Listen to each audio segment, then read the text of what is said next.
Every year. There's a total disconnect now between the ruling group and the masses. I hate psychology. Clear out. They're the same worm-like characters.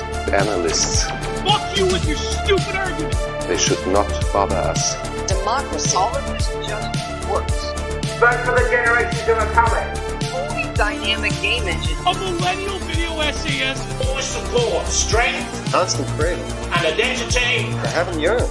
They are a disease of our time. Clear them out. You're voting for what your grandfather and father fought for. I sit and yearn.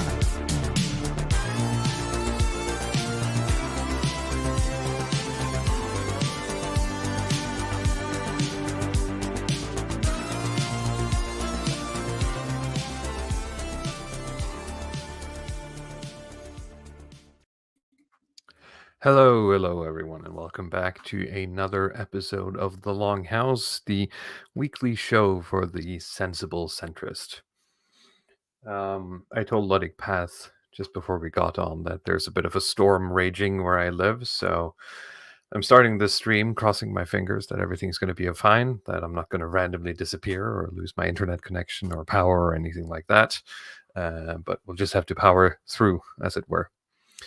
We got a bit of a good mix of topics here today, but of course Ludwig Path is here as always. Hey people, I hope everybody's doing well, settling into autumn with a comfy cup of coffee or chocolate. It's really nice autumn weather where I live currently. I don't have to deal with the storms or anything like that. So, but yeah, we have some a bit of a grab bag of topics today. You wanted to look at some articles about millennial life cycles and typical failure to launch issues. And from my side, I wanted to do like a quick, a sort of quick overview of the Ukraine-Kursk situation. And we're going to look at Trump. I think that's going to be our 90 minutes. We'll probably touch a bit on the Trump-Elon conversation. And of course, you have some opinions on Trump's actual chances in the upcoming election. I think we're just going to have to get into it. There was also something else I wanted to do, which is an article that really sort of made the rounds on Twitter on some stats on dating and dating apps. Some guy calling himself a nuance enjoyer, who seems to have claimed that things aren't as bad as they seem in the dating world these days. Yeah, I forgot about that already. That was a really good article. A little bit too much data for my taste, but I mean, there's been a lot of doomering, and you have these Twitter accounts like Whole Math and the entire kind of, I don't know what you call it, the math nerd red pill community who will sit and like give you the full-on graph theory about why they can't get laid, like the sort of Chad Stacey matrix where they will sit and do computations. So they bind you GPU units so they can explain sort of why there's not enough women, not enough of a female surplus for them. But the article you showed me actually presented a bit of a different thesis in terms of like when you break down who is actually using dating apps. I mean, it's statistics works, and it can always be used to present different cases, but if nothing else, the statistics he shows makes a good case for things not being as bad, specifically on dating apps, as a lot of people have been claiming, sort of the truisms that are floating around. The big question I did have, and this article is probably an entire episode in and of itself, but what really made me sort of think was, after reading that article, is kind of like, well, if people aren't really dating more because of dating apps, are they dating at all, right? I think we have a bit of a Japan situation on our hands, just, in the beginning stages, where interactions between the sexes might just be going down in general. Yeah, I guess the quick summary of that article is that people, when you actually look at, not just matches on Tinder, but how many people actually meet up as a result of it, it's a lot more even than this kind of like Giga Chad Stacey on tap thesis that's presented by the Manosphere. the interesting finds is that the heterosexuals are using the dating apps a lot less than people think, and it's actually the vast majority of the people using them are homosexuals, like just by a homosexuals and gigantic neurodivergent margin. or Yeah. something like that. Yeah, it's insane numbers of people who aren't in the norm, as it were, who use dating apps, and everyone else seems to be able to just go on dates. What I would be interested, as I said, in looking into more is, are people going on more or less dates than before? Because I suspect maybe less. But that's a totally different topic than what we're going to talk about today. I wanted to start this by just pulling up a couple of articles that caught my eye this week from Norway that deal with sort of you called it failure to launch, especially for Gen Z. I think there's a lot of walls, intentionally or unintentionally, being put up in their abilities to start their life, at least the way their life was sold or prescribed by the social democrats of yesteryear when they were growing up. So I'm going to start with the one that's a bit more formal, and then we'll do one opinion piece, and then we'll move on to your stuff, Luddy Path. So I'm just going to jump right into it. Here we go.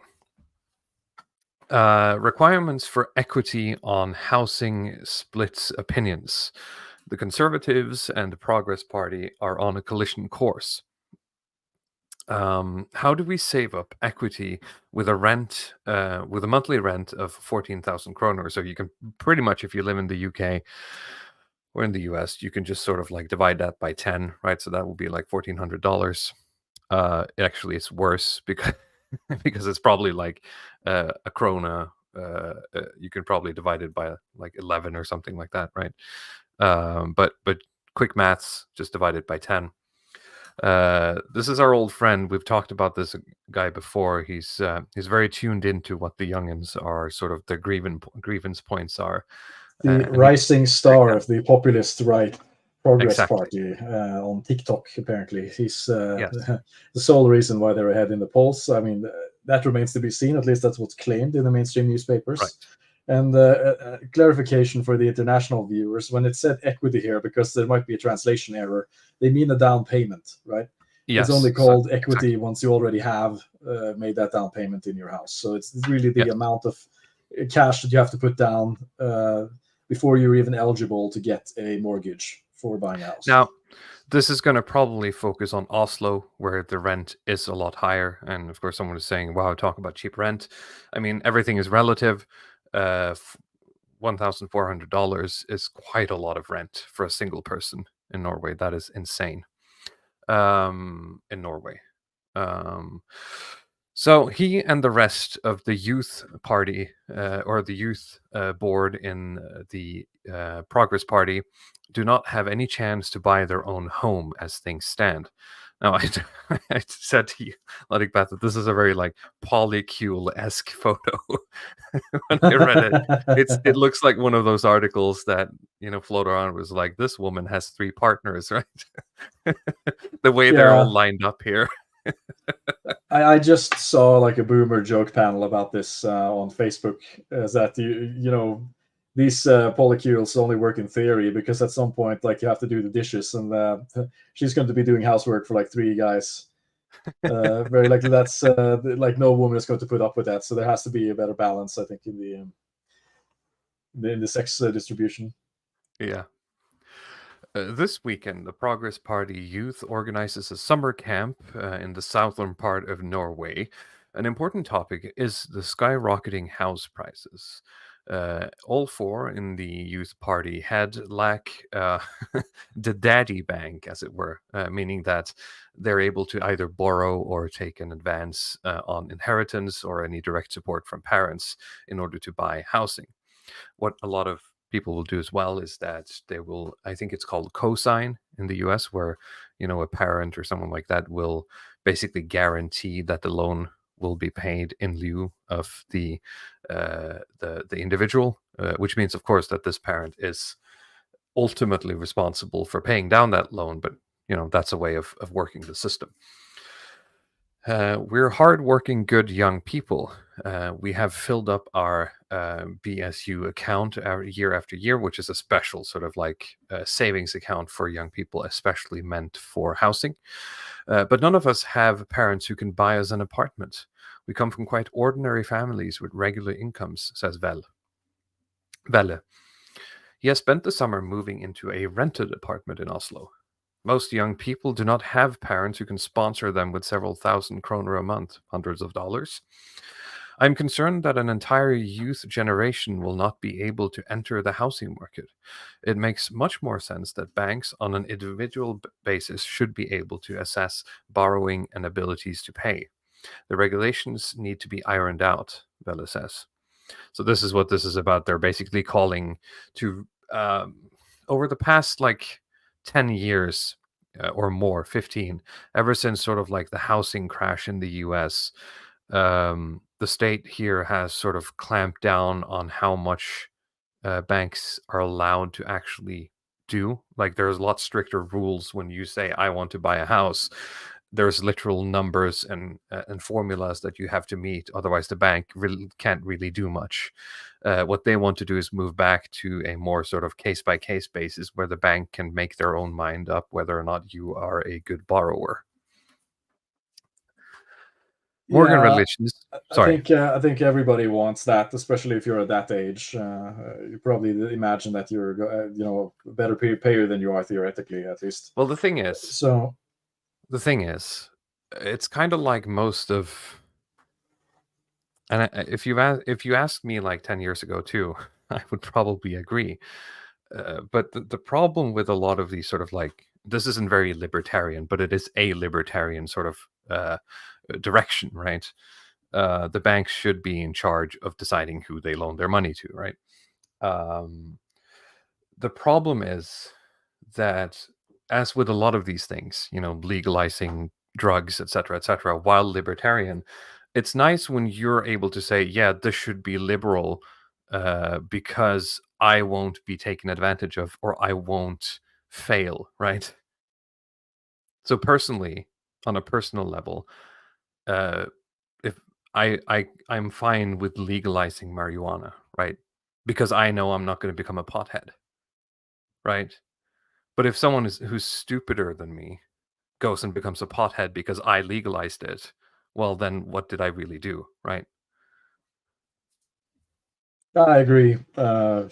It's some adult insight that comes in later, usually. Exactly. But that's another thing that I wanted to comment on as well, where he talks about like most of us don't have the daddy bank, which is also a little bit weird, I think, considering certain factors demographically. I mean, let's say most Norwegians are homeowners. I think the statistics are like almost 70-80%, right? That's one number. Yeah. Most of them have jobs, and most of them are having kids at below fertility rate. So you will have many like adult couples with say one child or two children.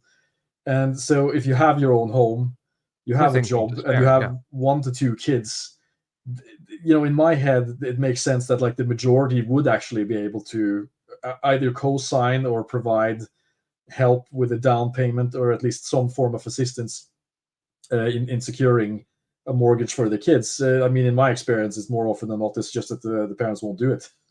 Many cases, like, they theoretically they could do it, but they have an idea that they don't want to co-sign on something, some kind of like what do you call, some barrier to it, or they just won't do it. Like, just it's like this boomer attitude that the kids should figure it out themselves. So at least I would assume that that's actually, if you look at a broader statistical picture. I feel like I say this every time we talk about Norway. The ever-present freedom machine from episode 2 of the Longhouse rears its head again, right? The parents don't owe the kids anything, and the kids don't owe the parents anything, right? So I actually think that's more likely, just based on demographic information about Norway, that there's like this large amount of, especially ethnically Norwegian kids who don't have parents that can help them on some level with down payments, actually, especially compared to other countries. It's hard to think about sort of myself, because I know that had I asked, my parents do have the economy to help me, right? I just never wanted to ask, right?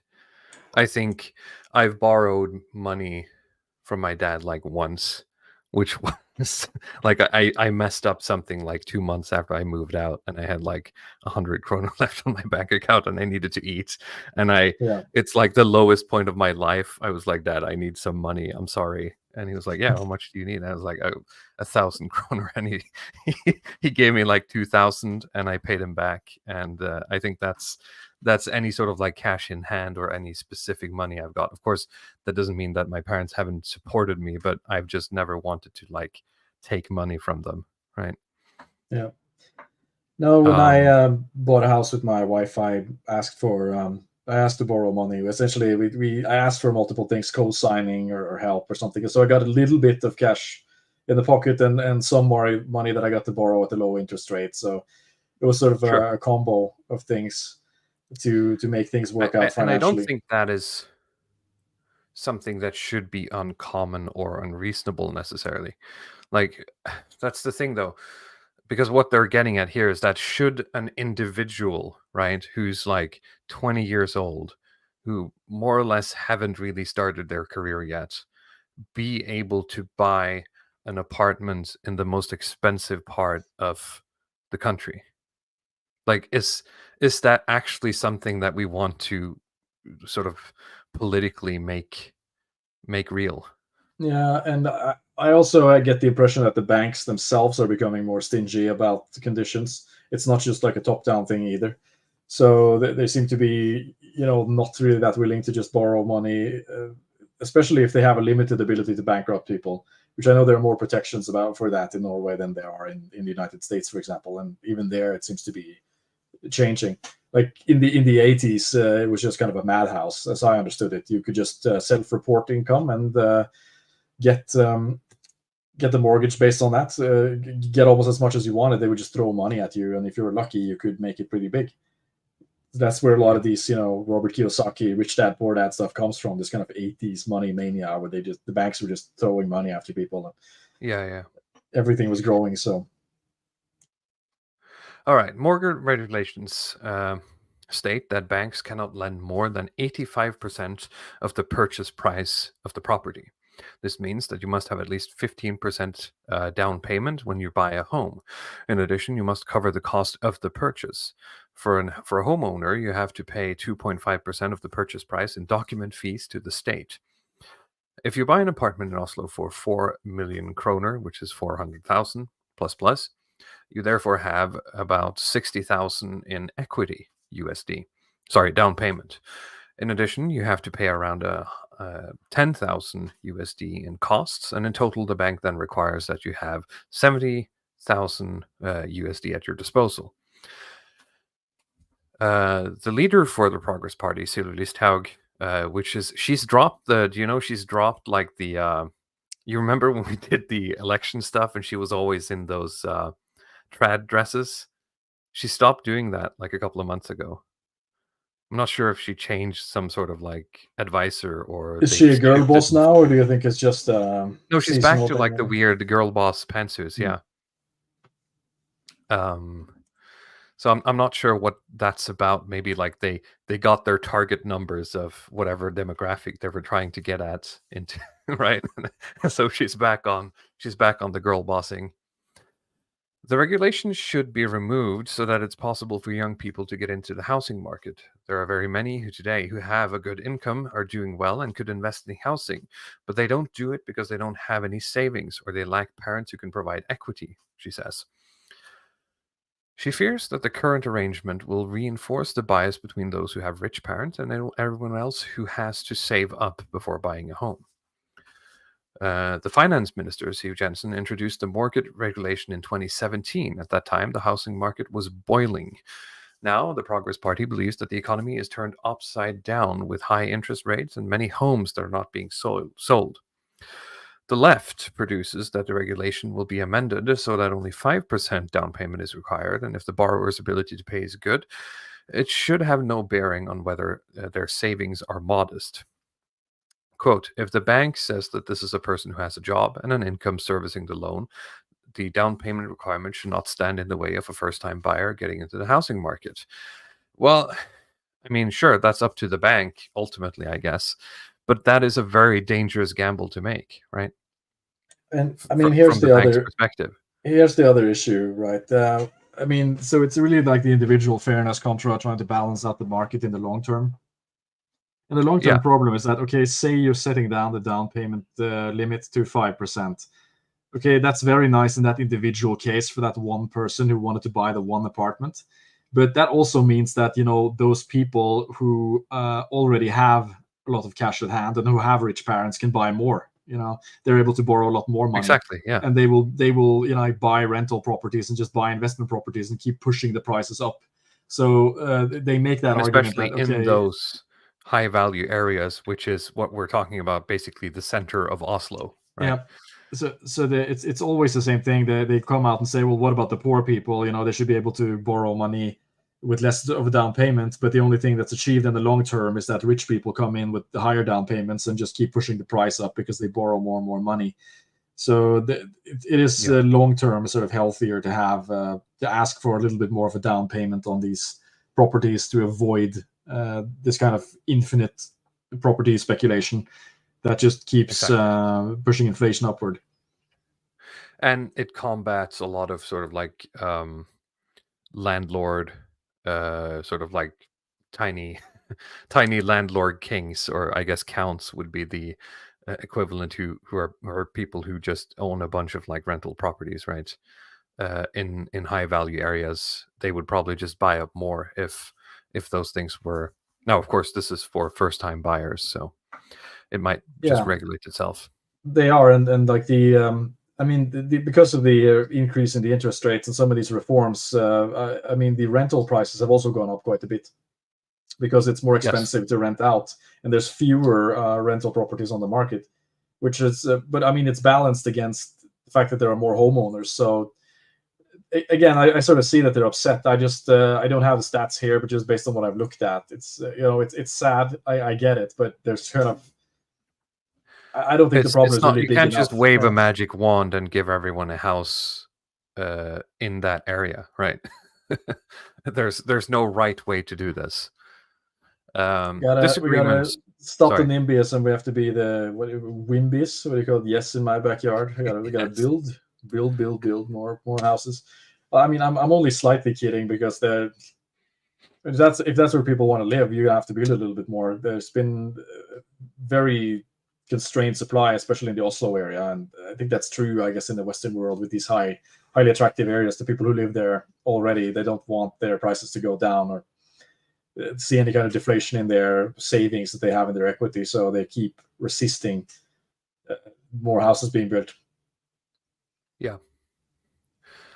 All right. Disagreements on the right. The regulation was introduced to cool the market and reduce the risk of many falling into a debt trap. Exactly what we were talking about. The then Secretary of State, the conservative Tore Vamrock, has now suggested to remove these regulations. Right-wing fiscal politician Mahmoud Farahman says, regulations is a very nice tool that aims to ensure a relatively healthy debt ratio. Or cutting this free will most likely help to raise house prices and debt considerably, he says.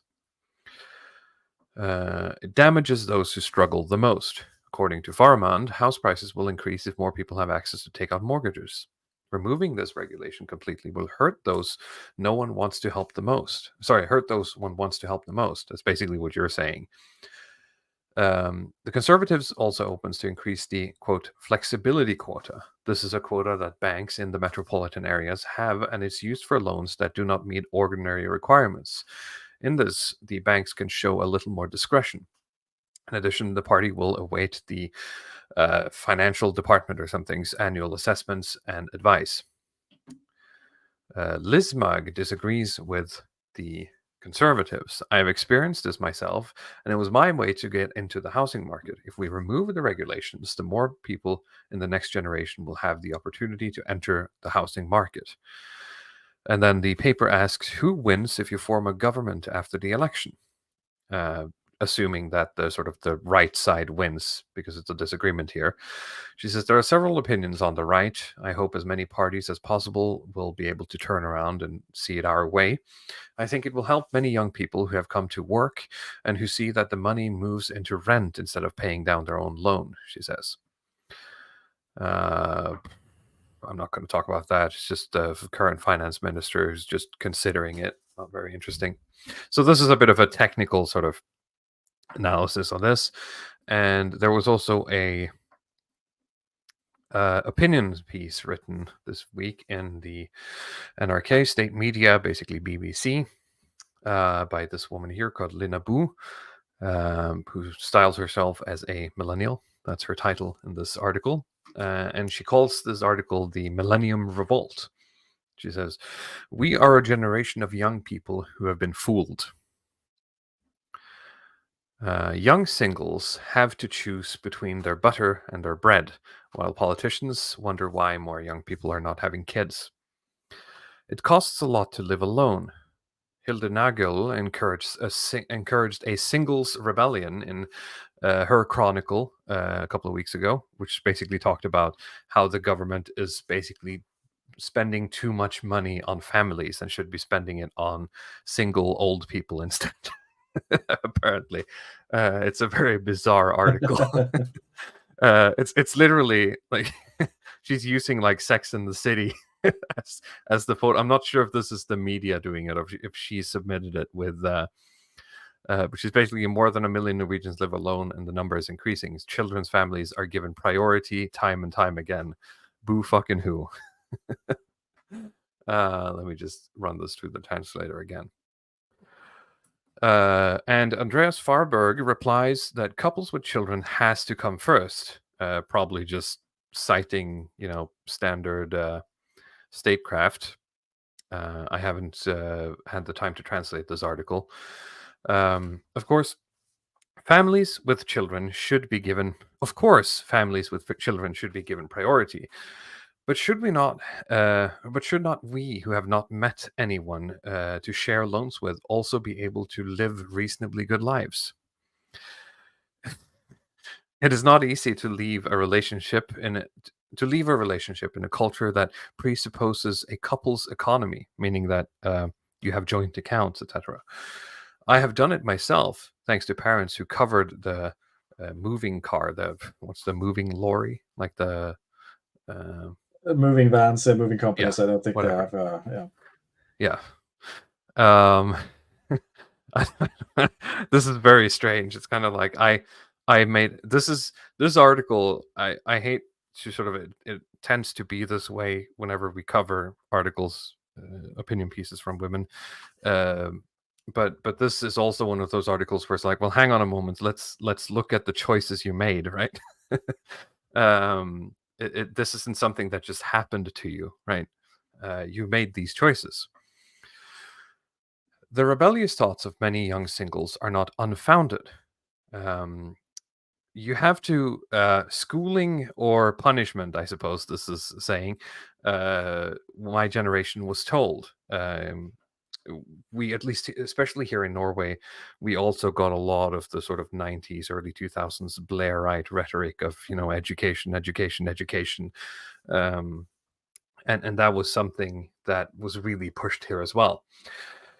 We who trained ourselves at the command of the state, too many millennials.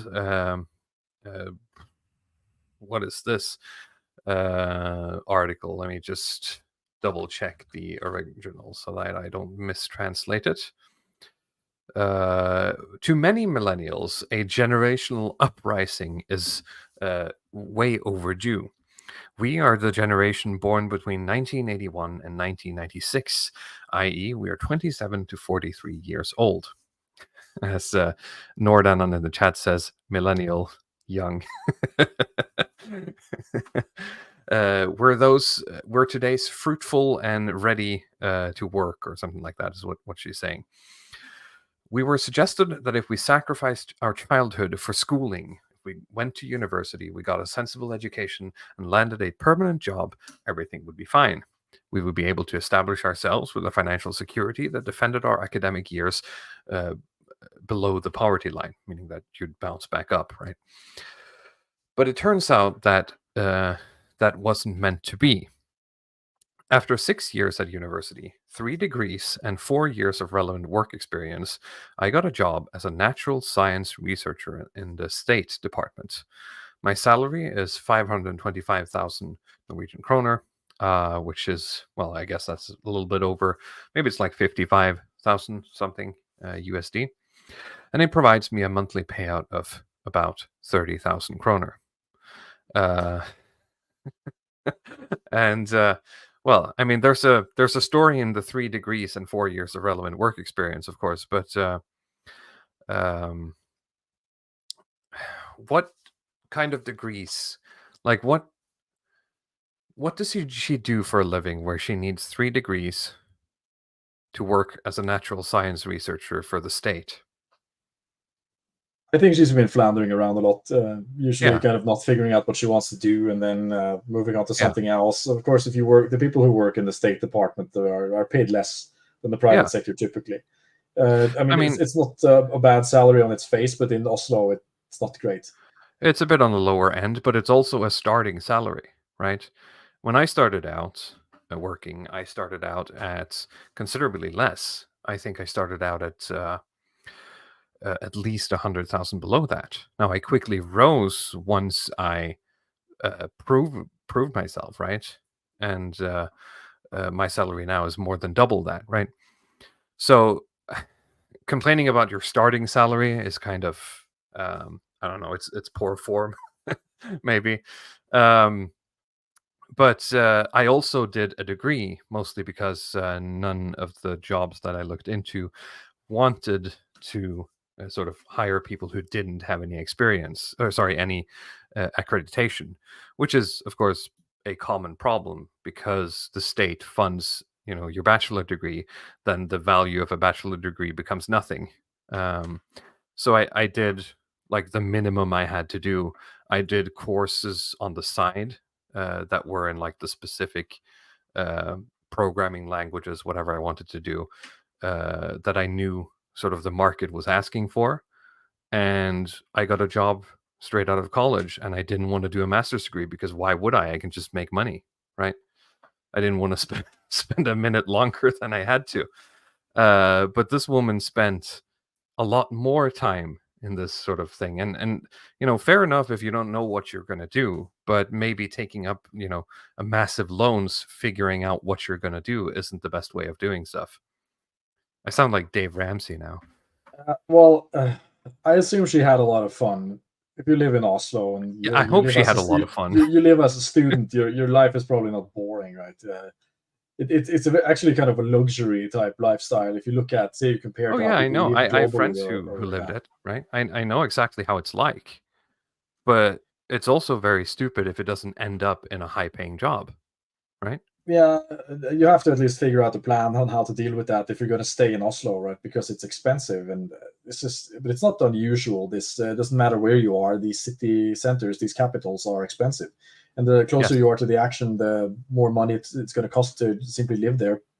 Exactly. So, I mean, this is something you have to think about, long term. But apparently, she hasn't done a lot of that stuff, again, I don't know why it's so difficult for her to find someone to cohabitate with. Of course, I don't know. Maybe will reveal some details later in the article that illuminates. Well, what she's laying out here situation. is her expenditures, and she says that the mortgage with the best interest rate and longest repayment period on a 38 square meters apartment, some distance outside Trondheim. Okay, so she's living in Trondheim, which means she has most likely some sort of STEM education, which is good. She's probably going to make a lot of money. So I don't. She's going to be fine, I think. Anyway, that apartment, owning an apartment in that area will cost her about 12,500 kroner out of the 30. Common costs, municipal taxes, electricity, 5,500. Bus fare, 900. Jesus, she's lucky if she can get away with 900. It's a lot expensive other places. Trade union, 500.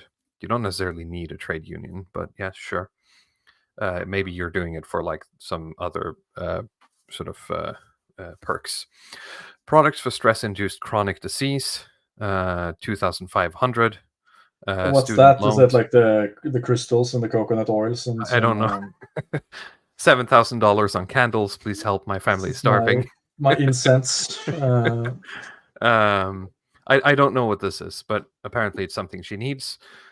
Student loans with including foreign years. Here's a big one too. Like if you do years abroad studying, that's a huge expense, right? Well, you can get that covered as well, and it does depend on the exchange rate. But yeah, of course, it all depends on how you manage it. But it sounds like she just studied for way too long and didn't care about how to solve this problem, right? I mean, yeah, education is just becoming a bigger issue. The solution to tomorrow's problems is less education. It's like the opposite of the boomers.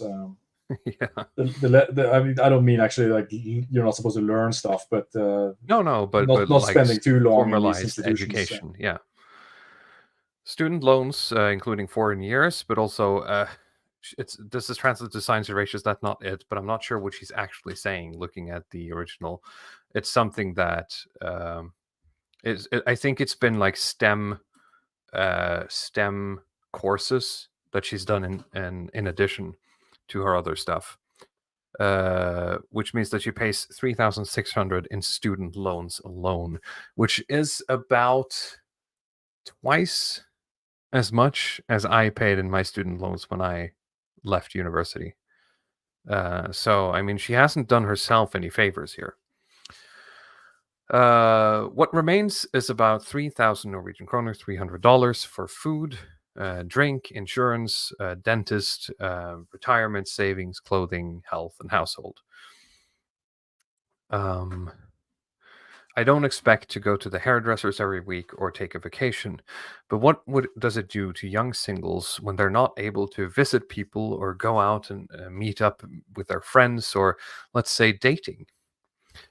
This is how it is for too many in our generation that entered the labor market during one of history's fiercest financial crises. What, this one? Would you categorize this as one of history's fiercest financial crises? I mean, We're in a slope, like a downturn, obviously. Is it not just, you mean now, or is it the COVID stuff? Or it might be COVID. Yeah, I mean, sure, yeah, there's a lot of inflation, I assume, that's been coming on. So, but is it the worst? I don't know. It was pretty cuckoo in the 80s. 2008 was pretty wild. So. Yeah, 2010s were kind of rough, right? For many. I think Norway did pretty well, but it was still kind of rough. Anyway, blah, blah, blah, blah, blah. Secondly, the pandemic hit just as our society was about to receive the generation's youngest. Okay, so maybe she's talking about the pandemic. Some would say it is not... some would say it's not. You're not supposed to be able to establish yourself in the first years after your studies. Okay, but that's when we can carry children, which is very bad. Okay, she's saying yes, but that's the period we usually can carry children, which is what the politicians are telling us to do all the time. She's complaining that, like, oh yeah, but this is the time when we would be perfect to have kids. But I mean, well, yes, but my argument has always sort of been like the Stefan Molyneux argument, is that if you're a woman and you want to do education, like, technically just having the kids first is actually better. You can just get an education later. It's no problem. Just do it when you're like 30. Yeah, right? There are different ways of doing this. Of course, I don't know why she's so worried about it. If she's single, if she's like imagining if she has more money, she'll go to Denmark and get sperm samples or something. Well, I mean, she doesn't have the money for that, Lilypath. Yeah, of course, that's but well, it's quite cheap. The government's fault. She could get a government loan or something for. Yeah. I mean, I'm being a little bit cheeky here, but I don't know. Again, it's a little bit like the previous one. I understand the sentiment of the complaint, but it's kind of not something I'm taking awfully seriously from millennial women. You know, they've made their choices in a sense, and yeah, there's very little that can be done with this stuff that would just completely mess up the thing. You know, women and plus education means no kids usually, and the more education they have, the less kids they have. That's just tends the to be that one. way. Yeah. It's the one correlating variable that's just across the board, and if the more education you introduce, it doesn't matter how many percent of GDP you're spending on pro-natalist programs and that stuff. It's totally wasted if women are in college all the time. Well, don't live in a city, you say. Okay, well, if we have higher education, it is often too expensive to live where there are relevant jobs. So, what about not studying?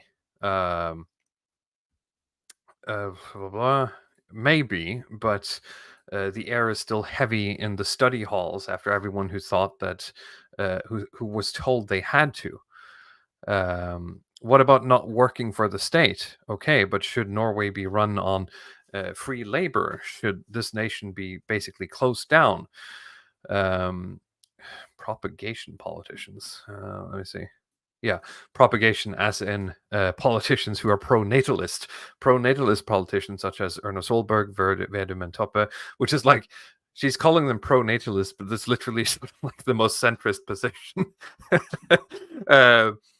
our government has, is like, we should have more kids. It's something that I think is very bipartisan. This is bipartisan, not just in Norway, but in pretty much every EU country. Every centrist politician thinks this way. I mean, they've been told about demographics now. They've all gotten the memo, and I mean, you find it. It's not kind of sensationalist in a sense, but I watched the YouTube channel. It's called TLDR News, and they have like a sub channel. It's called TLDR News EU, and they talk about this stuff all the time, like this kind of EU demographics stuff. Whether it's like France or Germany or Poland or whatever, like everybody's talking about the kind of demographic shit and how they are supposed to solve it. So it's not like it doesn't always come through in depending on the kind of niche sphere that you're in. But in these kind of like centrist liberal spheres, this is like demographics is top of the line orders right now in terms of priorities. It's just very difficult to do anything about once you've reached this point. Pro-natalist politicians, such as pretty much everyone who's ever been in power the past 10 years, requires us to be along for this ride. So here we stand, a generation of super schooled kids, always well read. I'm looking for broke and frustrated.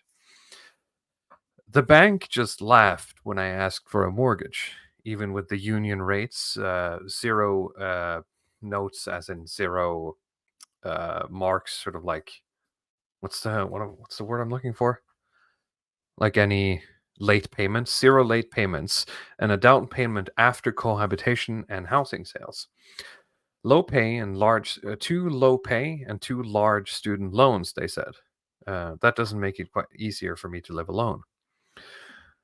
During this year's spring academic strike, one of the main requirements that it has to pay off with higher education.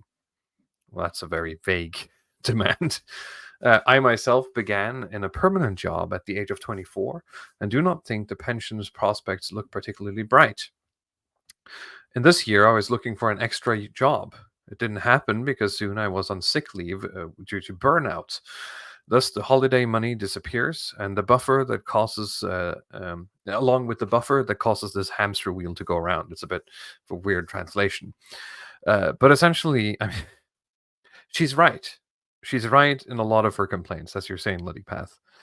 But if we're also looking at this, if we're pulling out the spreadsheets, this woman, right, on paper, has been an incredible loss for sort of the accountants of Norway, right? Yeah. So we have what is it, like 7 years of education and burnout? Yeah. So you go straight on welfare. It's right. I mean, what's even the point? You could, I appreciate people's ability to self-actualize, but maybe she should have just stayed with the family. In the future, they will have to do that anyway. But yeah, I mean, you could have done something else and not burned out, right? And not have been in debt, or maybe in less debt, right? So there's some introspection to be done here, but I do understand that you feel like you've been betrayed because you didn't know better when you made these choices, and that's sad, right? And I'm sorry that your parents didn't tell you that you're doing something stupid, Or I'm sorry that maybe you didn't listen when they tried. So young people complain about what a rotten world they inherit. No, actually, I'm grateful. These choices were mine. The privileges countless, and the job and apartment are my dreams now. But I refuse to be fooled into thinking that the financial circumstances are solely self-inflicted. We are many who are in the same situation, and I refuse to bear children that I cannot feed.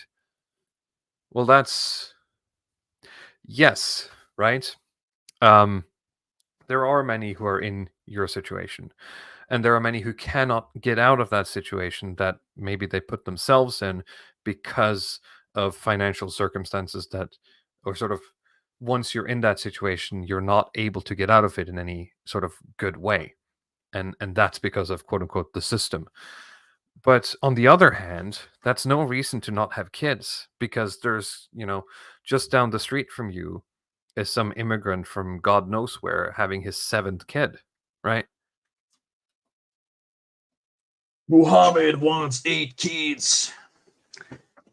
White people are falling behind. That's what Andrew Tate said. Right? It's true though, and the state, like people who talk about like, oh, I refuse to bear children I cannot feed. I'm, you will know this, Ludwig Path, because you have a kid, and I'm very aware of this now because I'm about to have a kid. The state gives you a lot of money and tax rebates just for having kids. Like feeding the kid isn't really a problem. Yeah, I mean, we talked about demographics before, and I'm doing this now to writing a speech on demographics, but this stuff with the money security, there's really no positive correlation between that stuff and having kids. Almost nothing at all. I mean, poor people, like you said, they push out kids all the time, and they find out the way to make this work. So these middle class women like her talk about, well, I don't have enough money. Well, she has a lot of money actually. That's just spent on bullshit that she doesn't need. And the people who talk about like the environmental conditions, and that these people were never going to have kids anyway. You just have to realize that they made their choices in life. I think the argument that I can't afford it is a bullshit argument to not have kids. Just tell me that you don't want to. That's fine. I'll respect that more. Right? Yeah, that is the actual answer. It's just not the priority for these people. I mean, people who really want something, they will move heaven and earth to get there. And these women, they just don't want it that bad.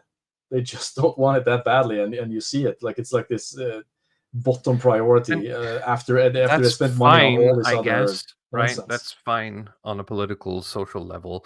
But don't complain when you get left behind, because you cannot be a priority to the state, right? That's impossible. You agreed with that yourself at the top of your article, right? Or she agreed to it herself. Let's see here. So solutions. Dare to take the debate around higher education, private economy, and family life. Well, yes, we should, as you said, maybe the future is less education. In the formal sense. Yeah, we are taking that debate. You're just not liking you're not going to like the response. Yes. I mean, people who are single should be able to have reasonably low overhead because they don't have to have kids. So if you're single now and complaining about, well, I don't have enough of a surplus of money, it's just nonsense. If you can't figure it out now, it's just, okay, you probably never will. There's no like people who are trying to compete in a sport or something. I mean, if you just can't figure it out, if you're not that good, there's no point in continuing to go at it, really. But I think for some people, it just doesn't.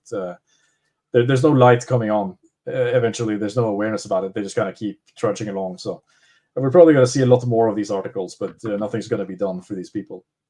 Yes.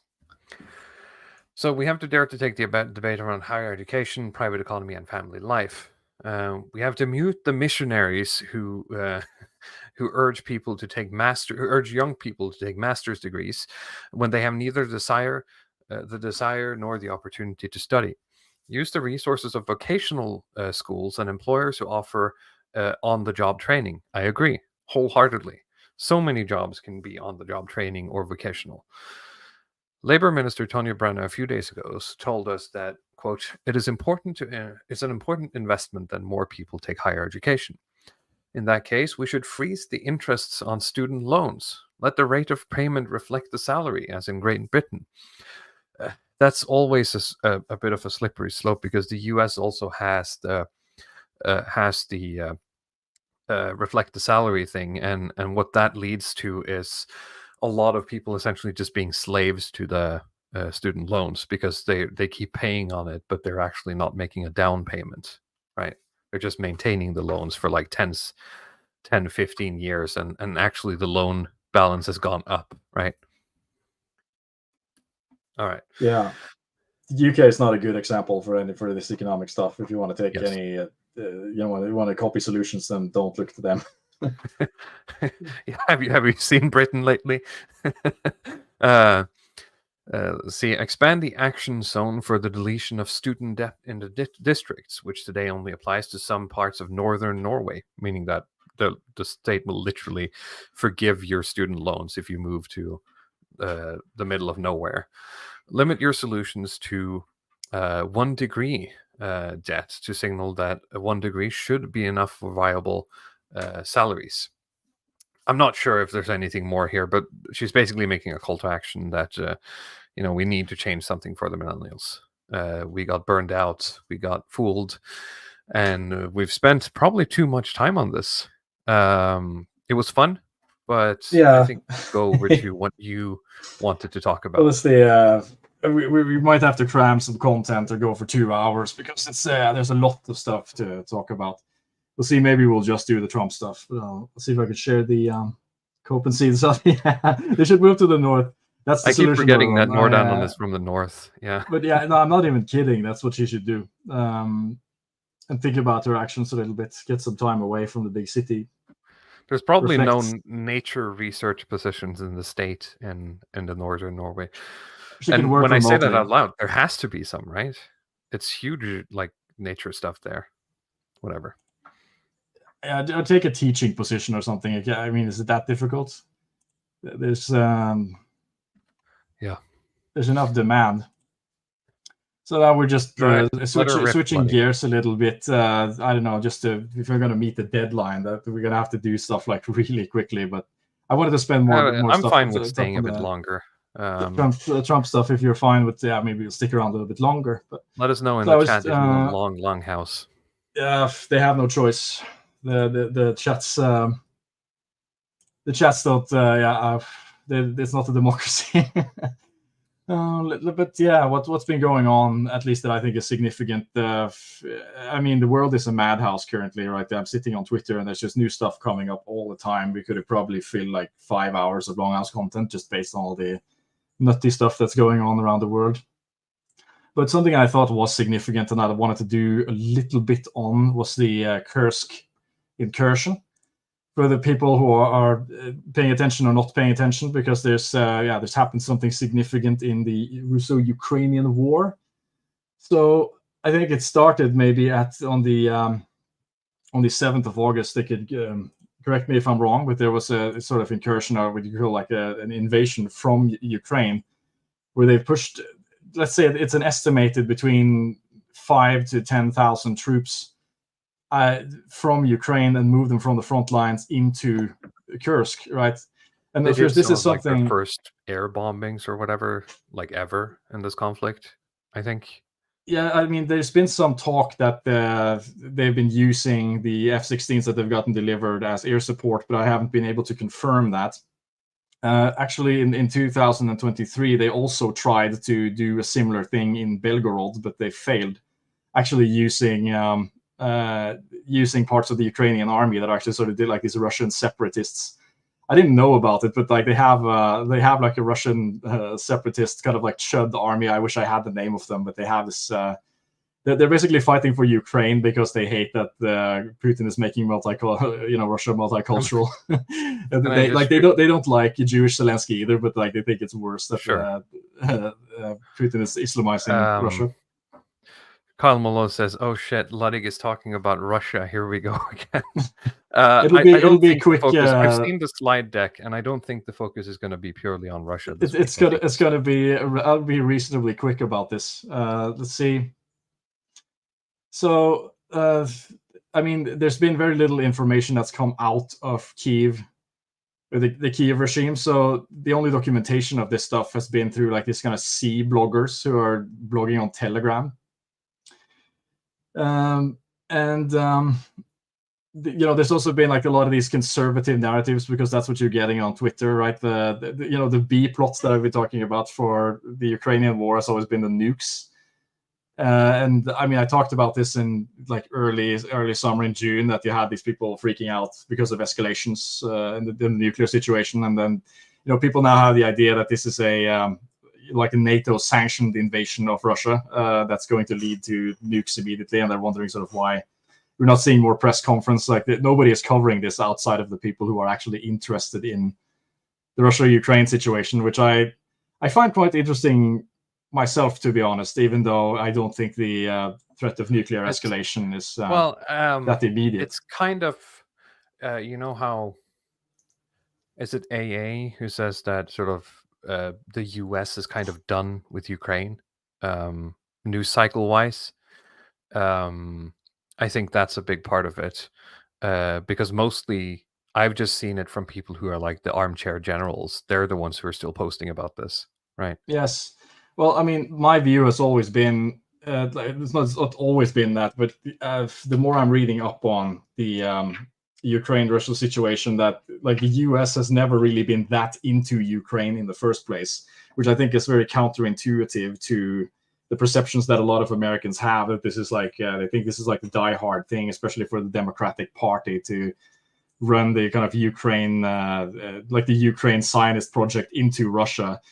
But like, just based on what you're getting out of guys like Jake Sullivan and Anthony Blinken, they seem very content to just keep the war in Ukraine, de-escalate as much as possible. They send the money over there, and they just sort of grinding down both the Russians and the Ukrainians inside of Ukraine, hoping that it will weaken the Russian military enough to sufficiently not be a problem for the United States in the future. The people who have been, or sort of the countries that have been hawks in this situation, have been like the neighboring countries like Finland, countries Poland, for example, France with Macron, the UK, and so on, that have actually been pushing for further escalation, no-fly zones, strikes into Russia and so on. But I mean, on the last NATO summit, they were basically all pulled back from that stuff. They were told to stand down. Poland was not allowed to do the no-fly zone. They were, told to limit the amount of equipment they could use to fire into Russia and so on. So that's just based on that, my impression that the US just kind of wants to grind Russia down without having this go out of control into other areas, whereas the other sort of countries like the Baltics and the Finns are really more about wanting to actually finish the war, or try to be more, I guess you could say, proactive in this approach. It's really turned into a war of attrition, really, right? Yeah, the Russians seems to not be that interested in capturing areas anymore. They're going more for these sort of scorched earth strategies, where they're just like sending in this sort of Fab 5 bombs and just bombing the shit out of areas, and the civilians, and just trying to wear down the Ukrainians as much as possible. But okay, why is this offense significant? Well, now the Ukrainians have moved into Russia. They've been there for almost 2 weeks now, and they've not been stopped. They're capturing territory inside of Kursk, and they've captured about, let's say, 10 square kilometers of territory. I mean, it's not big at all. It's not like the entire red square here. The Russians have captured a lot more on the eastern flank of Ukraine. But the reason that it is significant is because it's sort of, okay, how is Russia going to respond to this, right? Are they going to move people away from the front line into Russia? Are they going to run a sort of mobilization to get troops from Russia and to be pushed down there? Or what exactly is the response going to be? I mean, there's a lot of speculations in the goals of this stuff, like whether it's just a PR stunt, or what exactly are they trying to get out of it. So based on the few people that I've looked into, some people believe that they're trying to use this stuff as a sort of leverage in negotiations. If they're going to be forced into peace talks, then they could say that, okay, if we're, you can get Kursk back if you can keep some of the, like Kharkiv or something, some of the regions that have been captured and are currently occupied by Russia. Other people believe that they're trying to basically force a mobilization of more of the ethnic Russian population, because that's something that's actually very unpopular inside of Russia. Russia's been using, say, like private military. They're recruiting from other countries, recruiting from Africa, and they're quite willing to send those people in to die in Ukraine. But it's kind of unpopular inside of, say, like the more wealthier, better educated parts of Russia to send their kids to fight there. So they're hoping that could sort of spur on more of an internal rebellion against the Putin regime.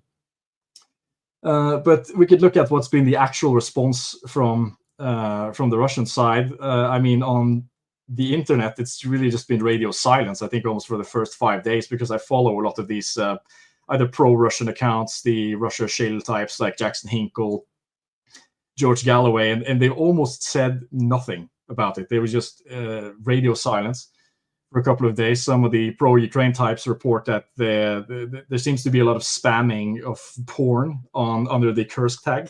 So they're trying to just kind of bury everything that's being posted there under pornography. And so Putin came out and made a statement where it seems like he's basically condemning it, and he's categorizing it as a sort of terrorist invasion.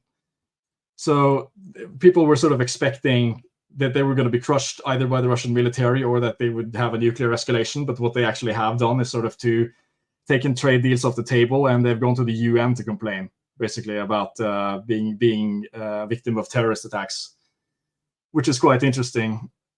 I mean, I wake up every morning and I'm just kind of happy that I'm not a Russian diplomat, in a sense, because I don't know if you've seen the photo of Ben Affleck where he's standing outside, like smoking the cigarette. And he's looking at it this, looks like very done. Yeah, being a Russian diplomat is like being that every day, every hour of the day. You have to just sit down at these like UN meetings and just come up with all this kind of bullshit where it's like, oh, we're being terrorized. So we have to get help from like the international. There's kind of no connectivity. They don't even describe it as a part of a war, in a sense. It's just like they describe the invasion into Ukraine as a special military ops. They're also describing this as a separate terrorist activity, in a sense that's going to be handled by the FSB, like the Russian security service. And they're sort of begging the UN to intervene on behalf of this. And Putin himself said that they will take negotiations off the table because they won't accept to negotiate with people who attack civilians and civilian infrastructure, in a sense. So that's why I thought that this was interesting, because it's broken through a lot of narratives in terms of the what people were thinking before this, right? It's especially, I think, the Douglas McGregor stuff. Let's see if I can get the video here. You can get the particular tweet if we have sound. Cyber Ninja Zero says they sit in the same room as Israeli diplomats, so it feels a lot easier to do it in that context. I mean, there are people, because we share the sphere with other people. I know a lot of people are watching Judge Knapp and other sort of quote unquote neutral citizen journalist channels on YouTube where Colonel McGregor shows up. I mean, he's been on Tucker Carlson like 48 times. He's been on Fox News multiple times, and I mean, just listen to this stuff. The Poles. Are you hearing? So the Romanians. We have audio, yes. And I think the French and potentially the British. But again, what do they propose to do if they actually go there? There are 72,000 troops in the British Army. There are 120,000 troops in the French Army. If we sent all of them, they wouldn't make a dent in the Russian forces that are deployed right now in Ukraine that number over 800,000. There's no chance for these forces to have any impact at all. Lithuanians, the Poles. Right. So, I mean, this has been the narrative that he's come on Tucker, he's come on Judge Knapp to push this idea that the Russians have, like, whatever he's saying, like 300,000 forces that are just sitting there, like battle-hardened men, just waiting on the border to be deployed, and that has just been blown completely out of the water by this stuff. I mean, they've been in Russia for almost 14 days now, and there's no sign of anything like that. The Russians seems to be stretched on capacity completely. So I mean, again, like you're wondering why I'm sitting and like railing against the Russian propaganda stuff, but this guy is like, like a military specialist essentially, who's coming on these shows, and he's never been fact checked or questioned about this stuff. He just pulls numbers out of his ass and talks about like the 300,000 battle hardened soldiers that are standing on the border ready to be deployed. Like, where's this even from? He's just coming out and making shit up to make Russia look stronger than it is. Essentially, at this point, he might as well just say that like Putin has an army of level 100 Blastoise ready to be deployed from Moscow and shoot hydro pumps onto the Ukrainians. Like, it's that level of sort of cartoonish stuff, because he's a very credentialed if anyone veteran. if anyone from the Russian intelligence services are listening to this, saying that he has space marines will track a lot better with the right. Yeah, I think so too. Yeah, I mean, he could just make up anything at this point, but so that narrative has been blown out. The sort of the red lines with the nuke stuff have been It probably blown came out. to him in a dream, Luddick. Yes, source. What? Yeah, the sources. You shouldn't be so quick to judge the the astral projection capacities of these people. No, it's quite amazing. He's got the military intuition. So, but yeah, the red lines blown out. The peace deals, they were never serious in the first place, and the ideas that they have like spared like hundreds of thousands of available troops to them, it's not true as well. So this brings a sort of morale boost to Ukraine in terms of like what is actually possible. Some other things that are interesting to note here, because I'm following various blogs, is the kind of the apathy of the Russian population within these areas.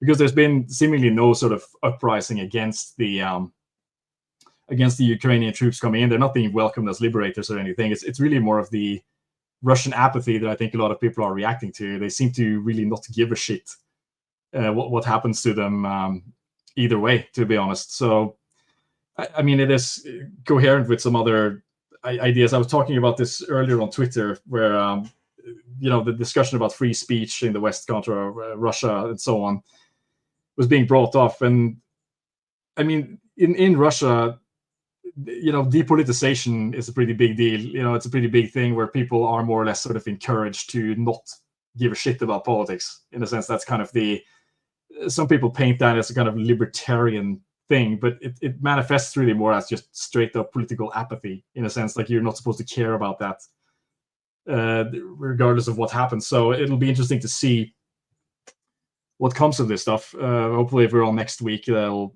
be some new developments, and we'll see if they just get squashed like bugs, or if they actually just keep pushing on with and the Russia just not giving a shit.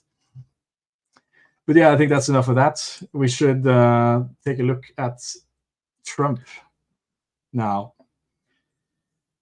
So what's going on with Trump? We talked about Trump last time. Was it confirmed that Harris was going to be the nominee when we talked about the I don't think it was assassination officially confirmed, but I mean, it was on the books, right? Sort of continue from where we left off last time. I mean, so there's some discussion back and forth where you have two camps on this, where one camp is that basically Trump is sort of set to be the winner. There's a lot of people who think that, especially after the assassination attempt, it's just been written into destiny that he's going to win, and that he is popular in a sense, and he has sort of both the favor of the regime and the mandate of the people.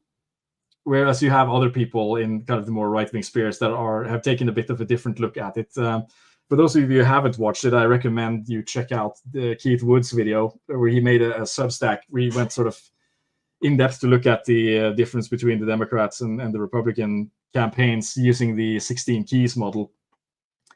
That is like those two geologists who became political analysts, and they sort of been using like this geology model to predict electoral outcomes, and they've been predicting correctly. I think they have a very, very good track record of getting the right one just based on those 16 factors.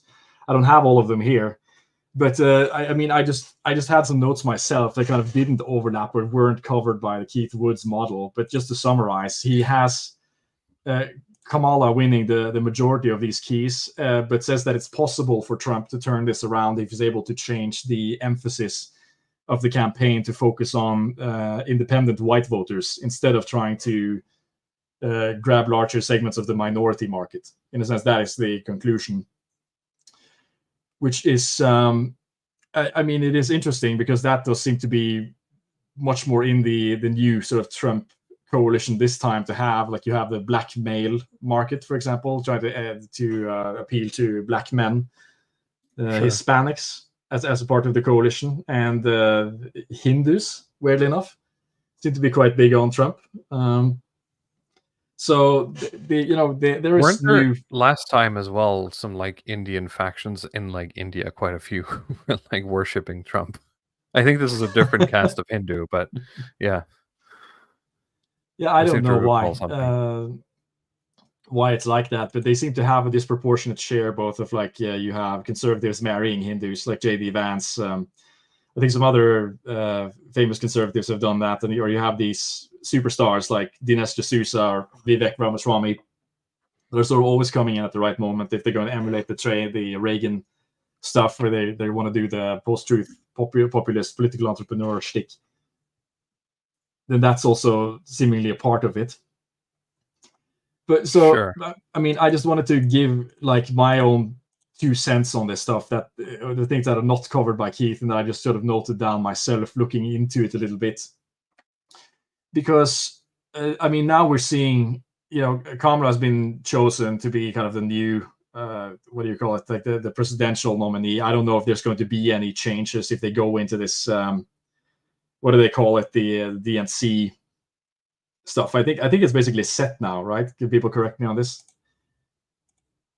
The party is 100% behind Kamala Harris at this point. I don't see why they would take this in any other direction. But I mean, firstly, let's say, I think this is an interesting graph for people who are sort of trying to understand, okay, what has actually happened here. So we have the Is this poll numbers?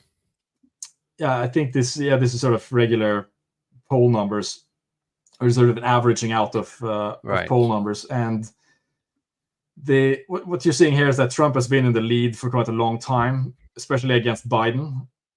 And you see, as soon as you have the Biden withdrawal here, there's a very quick crossing of the beams, with Harris coming out on top and Trump coming out beneath. So, I mean, this is a bit troublesome for the people who have sort of picked out Trump to be the kind of the guarantor, in inheritor of the throne, in a sense, kind of coming back and getting a revenge for the 2020 election. But I mean, I think the idea itself that we could first look at is sort of Trump being an unstoppable force in American politics, or being unbeatable, which I think is quite questionable. Especially when you look at the total population, because there are just the Democrats themselves are favored by the larger population. There is about 12 million more registered Democrats than Republicans. Donald Trump has lost the popular vote 2 times now. Even against Hillary, that was a reasonably unpopular candidate. I looked through presidential approval ratings as well, and Donald Trump actually has the sort of, if you average out approval rating year by year, he has the lowest average approval rating of any president in U.S. history. The only thing interesting about it is that it seems to be less variable. It's stayed between about 40% to 30% his entire presidency, regardless if they have a strong economy or a bad economy. Where how this is different from other candidates is, if you look at someone like George Bush Jr., he had 90% approval rating after 9/11, and as the Iraq War has went on and went towards the conclusion, his approval rating went into the cellar to about 20%. So that seems to be kind of the standard pattern, is that people have a more unified perspective on the president, if the president is doing well or not. Whereas with Trump, it seems like he always has like 1/3 of the country that are Trump loyalists that are going to stick by him no matter what. And on the Democrat side as well, he has his share of haters. But again, none of this guarantees a victory unless you can secure independence. So that's kind of that's a bit of the problem here, is that there's absolutely no guarantee, in my view, that Trump is going to get the independent vote come election time, especially when you're seeing the polling now. I think there's many different angles as to why the independents would prefer the Dems. Sure, but I mean, considering both the last elections, I don't put much stock in polls. I mean, both 2016 and 2020, right? Yeah, I think the 2020 polls were a lot more accurate than the other ones. I mean, that's kind of the problem here, like with the in how they're relating to polling and signals, because when you're talking to especially groups that are in the right wing, I never kind of know how far up on the kind of paranoia scale that I'm supposed to be speaking, if you know what I mean. Like, because you have the perspectives that, like you said, that, okay, polls are, when Trump was in the lead, they would, of course, just said that this was true. It's quite typical. Yeah, it's Trump is going to win. It's obvious, and you can see it in the polling, and Biden is like the biggest loser ever. But when the polls turn around, they retract into the polls are fake. And I've seen that as a sort of what I'd call a certain hedging strategy against bad analysis. What we're looking at here is an election where the swing states are probably going to be more important than they usually are. Not to say that they aren't very important to begin with, but it's gonna very definitely come down to specific swing states this election. Yes. The problem is that even in the swing states, it seems like we have the sort of poll aggregation here. Sure. This is the polling market. I wish I had the this is where we have the battleground states in this one. And even in these polls, it seems like on the majority of them, Harris is up on a couple of them, right? So, and that's the problem when you're discussing this in right-wing circles, is that they will, you'll have people who'll say that, yeah, Trump is going to win and he's the absolute favorite, but the polls turn around. It's basically, no, the polls are fake. Everything is fake, and they're going to fortify the election. So, I mean, it's very difficult, I think, to do any kind of good analysis, and it's something that I'm trying to be a little bit wary of when I'm listening to some of the analysis that's coming out of here. Like, how many of these people are going to retract into basically the polls were fake the whole time, or this kind of paranoid Gnostic perspective?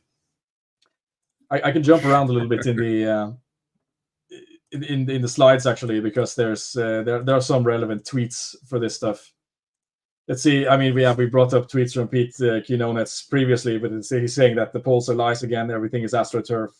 The reason so many people I respect believe Trump is losing is because he's not on Twitter and X constantly tweeting at them. Simple as, right? And so this is more like, okay, the whole Harris thing is just complete AstroTurfing. There's no reason to look at any of the data, because they're sort of pulling the strings and just making this look like it's actually real. Or you have the other sort of pointers at this. Our friend McGregor is back here. So he's saying, breaking 85 days before the U.S. election, the World Health Organization declares monkeypox as a global health emergency. So they're saying that they're bracing for another, fortification, that they're going to do mail-in ballots again. And I mean, you even have a tweet. It's not a tweet, but it's a post from Donald Trump on Truth Social here, where he's like posting about the crowds that showed up for Kamala Harris when she came out of an airplane here, and he's basically saying that she's using AI to generate crowds into these photos. Right? And he's going pretty hardly. I mean, but of course, there's been independent people who have checked this and they sort of looked into this, and there's video footage of this event, right? And it's just not enough stuff indicating here that this is AI. But now this could be a case, right, where, because what you do is that you basically hire people for the day to be in the crowd. That's a very sort of common tactic that both the Republicans and the Democrats use.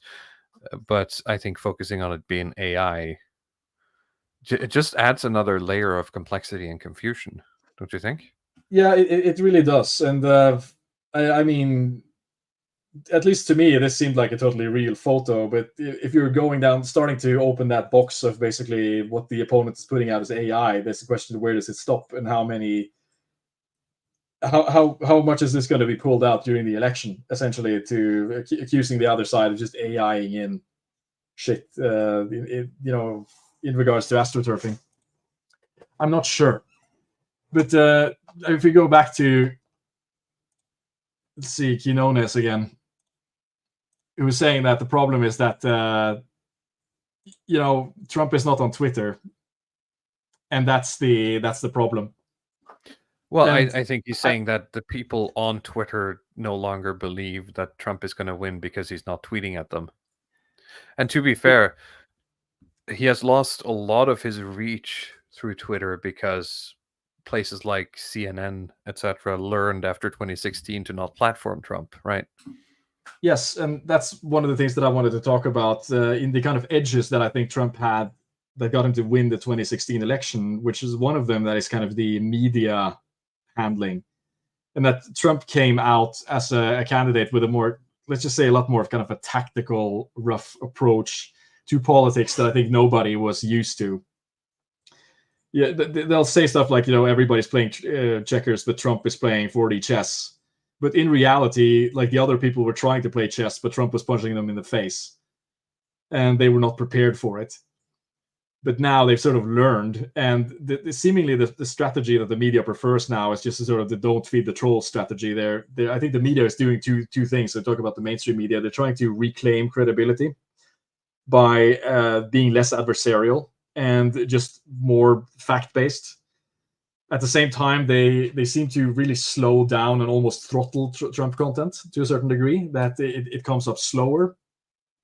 They don't want to... they don't even want to give opinions on it that much. It seems like, okay, we'll just do like sort of bare minimum fact-based approach, almost like this kind of surgical level fact-based approach of what's actually happening, and then we just forget about it. And this is kind of a loser for Trump, because the media's overreaction to him was a part of what energized his base. The same thing with the Democrat rhetoric when they were talking about, let's say, he's a threat to democracy, for example. That's been the line against Trump in the 2016. It was the line in 2020. He's a threat to our democracy. But that seems to have been a kind of strategy that also seems to energize his base a lot more, because when they hear that, what they're hearing is that he's a threat to the deep state or to the elites, which means that what we're doing is working. So the media changed their strategy from we're going to cover everything he does with indignation and allow him to set the frame, onto we basically just almost ignore Trump and we don't allow him to dictate. Unless we can make a dig at him. Yeah. Allow him to dictate the media cycle. And the Democrats changed from basically we need to protect the democracy to a sort of vibes-based campaign. That is the weird strategy, where they just basically said that Trump is actually not a danger to democracy. He's just a creep. In a sense, a creep and a weirdo, him and JD Vance. Which is I'm not quite sold on it yet, but I see where you're coming from. Because it's if you establish the idea that doing the kind of threat to democracy stuff is actually energizing their base, and it's a kind of losing strategy, just going with the kind of like these guys are low status losers, is a much more potent strategy. And I mean, later we're going to look into why I think it's working so well for them currently. But those are sort of two windows that Trump had in 2016 that are closed now. It's like the ability to do jiu-jitsu with the media, and the second one was the kind of like the Democrat strategy of like, okay, he's a threat to our democracy, and they're sort of playing him up more as an actual threat than he was. Because now in 2024, he is probably legitimately more of a threat to quote unquote democracy than he was. If he's bringing in JD Vance, who's been picked out by the Thiel network, that's been kind of, and they're fed up on like Moldbug, monarch theory or whatever. Did you see the clips from Japan making the rounds? Yeah, I did. I mean, of Curtis Yarvin, JD Vance. Yeah, maybe you could find it and you could share it. I don't have it here. But I think that, in terms of the people that he's bringing in with him, they are a lot more motivated to try to change the structure of the U.S. government to concentrate more power, as well as with the Supreme Court decision to give Trump presidential immunity, in a sense. So they're setting up more. We know this because we've been on the back end and listen. If you listen to these podcasts and you looked at these people in the literature and the network around it, that's very much the mode that they're looking for, the Red Caesar. I mean, it's not really an hyperbole. And even though this is like the actual truth of what's going on, the Dems have chosen to just, okay, it's more real than ever, but we're going with the weird loser angle instead. So, I mean, it's very interesting. They basically just see it as trying to campaign on, democratic integrity. It's like a losing thing. And just going with vibes. Yeah, there we have it. There we have it. There were more, but this is one of them. It's perfect. Yeah, so we have Bannon and Spencer coming in 2016, and then we have Vance, Yarvin, and who's the guy at the bottom there? I forget his name, but I've seen a translation. If anyone in the chat has it, let me see here. Nope, Twitter is really bad at searches. Oh, yeah, well, it's terrible, absolutely. But yeah, that's so okay. Those two edges that Trump had are gone. Now the third edge that he had is technology, right? Because he was. Do you mind full screening that? Just a moment. I'll have to stop and I'll have to start again. So, being first in technology, basically meaning that in 2016, you have to put it in like presenter mode. There we go. Trump was the king of Twitter in 2016. He was like the most subscribed. I think he was the most subscribed to Twitter account of any celebrity on that platform. And he was able to sort of control social media through that and sort of reach a lot more people, whether they liked him or not, because his tweets were, well, it was funny, right? He had a very good comedic edge at that time. And now, after he was banned on Twitter, he created his own social media network called Truth Social, where he's been posting, and there's really no other reason to go on Truth Social than to just follow Trump. The problem is that most people are not following suit. They are either just sort of copying his posts onto Twitter, but it's just not the same thing. He's not there to interact with them. And it's just kind of him yelling into the void, essentially, and people just recording it and putting it back instead of him actually reacting to other celebrities in the same way that he did, doing the Twitter dunks and the ratios and that kind of stuff. That was funny. I think that was like a legitimate edge that pushed him in 2016. But now it's sort of, I was just going to write in my notes that he doesn't have it anymore. But then you're seeing like Elon is posting, oh, well, look, here's a picture of someone whose hairs on their arms are racing, and Trump is back on Twitter. This is really exciting. So the Trump account was activated again. And he was starting to post things, but it's very clear that the posts on Trump's Twitter was not him posting. It was some kind of campaign intern or something, because the formatting was very different. Maybe I could get up Twitter here, so we could just look at it together. Let's go here, Twitter home, and real Donald Trump. That's his Twitter handle. And the timeline goes something like this. So the last thing he posted was on August 25th. And that was the mugshot Orange County jail thing. And then he goes back on Truth Social again and posts. So there's nothing happening. And then on August 12th, he starts posting ads. So you can't see them here, but he was posting ads that was sort of, they looked like this tweet where he says, "Are you better off now than you were when I was president? Our economy is shattered. Our border has been erased. We're a nation in decline. Make America's dream affordable again. Make America safe again. Make America great again." Like, but this is not how Trump tweets. Like, it's usually he does not use this formatting. He does not have like lines, new lines, for example. He doesn't use. It's just one block Sometimes they have typos. They're a lot more belligerent in the tone, and generally more sort of oriented towards attacking people or positions, or just making quips or singers at people. If we go a little bit further back to like 2021, you can see what they actually look like. See here, you have January 20. It's stuff like this. What the hell's going on here? Yeah, the Republican Party. More importantly, our country needs the presidency more than ever before. The power, the veto, stay strong. It's just kind of like a block of text, and sometimes it's all caps. But this is how he tweets. This is the kind of organic Trump. And after the mugshot, you get these interns who are basically posting advertisements with tags on the bottom, and the pictures, and they're very nicely formatted. It's clearly not him. So people were excited to get that old magic back, but you just got like a cover band essentially. And what was promised was the Elon Trump space, which I don't know. You listened to it as well. Do you have any takes on it? Well, the first half was basically, I mean, Trump was talking about his experience with the assassination attempt, obviously, but it seemed to me like Elon was more desperate to talk policy. Trump just didn't want to do it. And I will have to say, I do kind of miss listening to Trump because it's really funny. Like, he's just a really funny dude. He just says a lot of stuff, and it's just like, Jesus, dude. You can't help but sort of just laugh along with him. But it wasn't anything new. It seemed like this conversation seemed sort of like kind of stuck in 2016.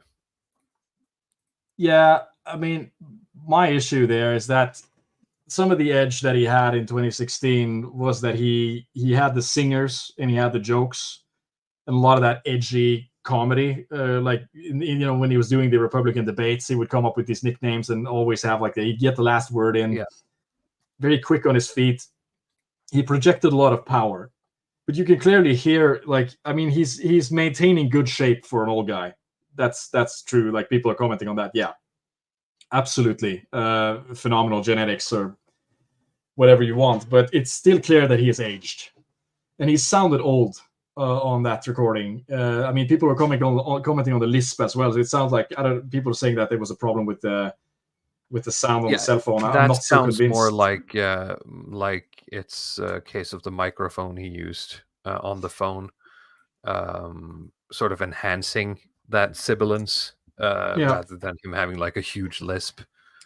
So I've not heard that from him before, but it did not sound good. It's like both is kind of like he's a bit more of a hoarseness and a weakness in his voice that he used to have, and he's more rambly now. It's less punctuated. He has a tendency to forget things now, and just sort of try to finish his sentences, but he can't really remember. It's like those compilations with Biden, with like the Biden brain melt compilations, where he's saying like, well, one nation under, well, the thing.